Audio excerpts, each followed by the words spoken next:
यूं पढ़े लिखेंगे यार, यूं पढ़े लिखेंगे यार कि दुनिया याद करे।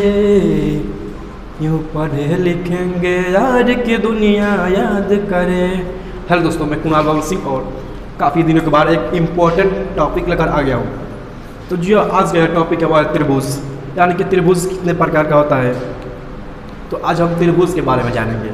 ओके, तो मैं चलता हूँ बिना देरी किए हुए, और आप इस वीडियो को तभी लाइक कीजिएगा और इस चैनल को शेयर कीजिएगा और सब्सक्राइब कीजिएगा जब यह वीडियो आपको समझ में आए। तो चलिए शुरू करता हूँ।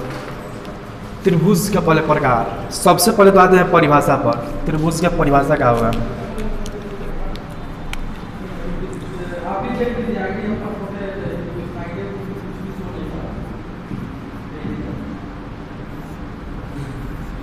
तो सबसे पहले हम जानते हैं त्रिभुज का डिफिनीशन यानी कि परिभाषा।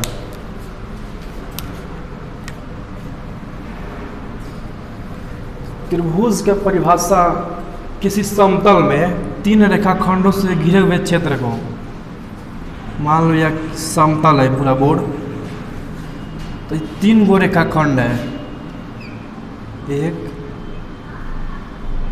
और एक। तो किसी समतल में तीन रेखाखंडों से घिरे हुए क्षेत्र को, किसी समतल में तीन रेखाखंडों के से घिरे हुए क्षेत्र जो कि एक बंद आकृति हो, उसे हम त्रिभुज कहते हैं। तो यह हो गया त्रिभुज हमारा, यह हो जाएगा ए बी और सी। या किसी समतल में तीन असंरेख बिंदु, असंरेख का मतलब होता है अलग अलग, और संरेख का मतलब होता है एक ही लाइन में। देखिए, संरेख और असंरेख समझ लीजिए। संरेख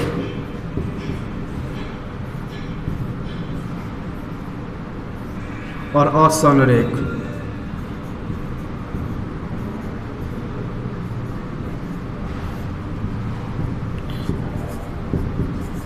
संरेख का मतलब होता है क्या, जो एक ही लाइन हो, संरेख हो। जैसे कि ये मार्कर है, संरेख जुटा हुआ है। ओके, तो ये मार्कर जो है संरेख जुटा हुआ है, और इसको हम इस तरह कर दें तो ये असंरेख हो गया। और इसको हम इस लाइन में जोड़ देते हैं, संरेख है, और इसी को अगर हम इधर कर दें तो क्या हो गया, असंरेख हो गया। उसी प्रकार से संरेख हो, यानी कि जैसे ये सब बिंदु है ना, संरेख है, इसे हम मिलाएंगे तो क्या मिला, एक लाइन बन जा रहा है। लाइन बन रहा है, इसे हम एल मान लेते हैं। और अगर इसी को हम इस तरह से दे दें तो इसको मिलाएंगे हम, तो ये देखिए कबल ऐसी बनेगा, एक लाइन बनेगा, नहीं बन रहा है, ये एक तिरछा लाइन बन रहा है। तो इससे हम क्या बोलेंगे, असंरेख बोलेंगे। तो किसी समतल में तीन असंरेख बिंदुओं को आपस में मिलाने पर, ये देखिए एक समतल हो गया बोर्ड, और यहाँ से तीन असंरेख बिंदु हो गया। तीन असंरेख बिंदुओं को आपस में मिलाने पर, मान लीजिए कि यह बिंदु है ए, और यह बिंदु बी था, और यह बिंदु सी था। तो किसी समतल में तीन असंरेख बिंदुओं को आपस में मिलाने पर जिस बंद आकृति का निर्माण होता है, यह हो गया बंद आकृति।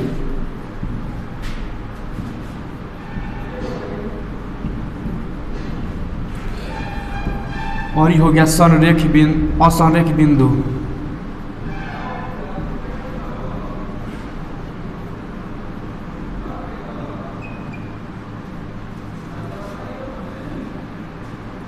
तो किसी समतल में तीन असंरेख बिंदुओं को आपस में मिलाने पर जिस बंद आकृति का निर्माण होता है उसे हम क्या कहते हैं, त्रिभुज कहते हैं। तो त्रिभुज का डिफिनीशन लिख लिया जाए। ओके, तो त्रिभुज का डिफिनीशन लिखने के लिए पहले इसे मिटा दिया जाए, और हम लोग क्या लिख लेते हैं, इसका परिभाषा लिख लेते हैं। तो परिभाषा हो जाएगा, किसी समतल में, किसी समतल में तीन असंरेख बिंदुओं को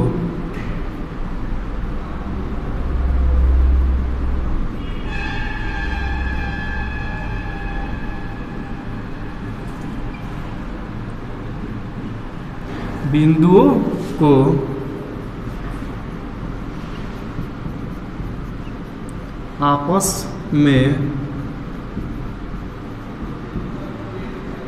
मिलाने पर जो बंद आकृति बनता है जो बंद आकृति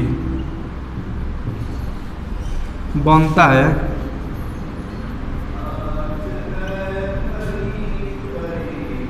उसे त्रिभुज कहते हैं। देखिए, किसी समतल में तीन असंरेख बिंदुओं को आपस में मिलाने पर जो बंद आकृति बनता है उसे हम क्या कहते हैं? त्रिभुज कहते हैं। तो त्रिभुज का एक फोटो बना लिया जाए। तो ये मान लीजिए कि तीन असंरेख बिंदु हो गया, एक ए और एक ए। तो तीन असंरेख बिंदु तो हो गया, इसका नाम दे दिया जाए। इसका नाम दे देते हैं ए, इसका नाम दे देते हैं बी और इसका नाम सी, और तीनों को मिला दीजिए आप। ये मिल गया इससे, ये मिल गया इससे।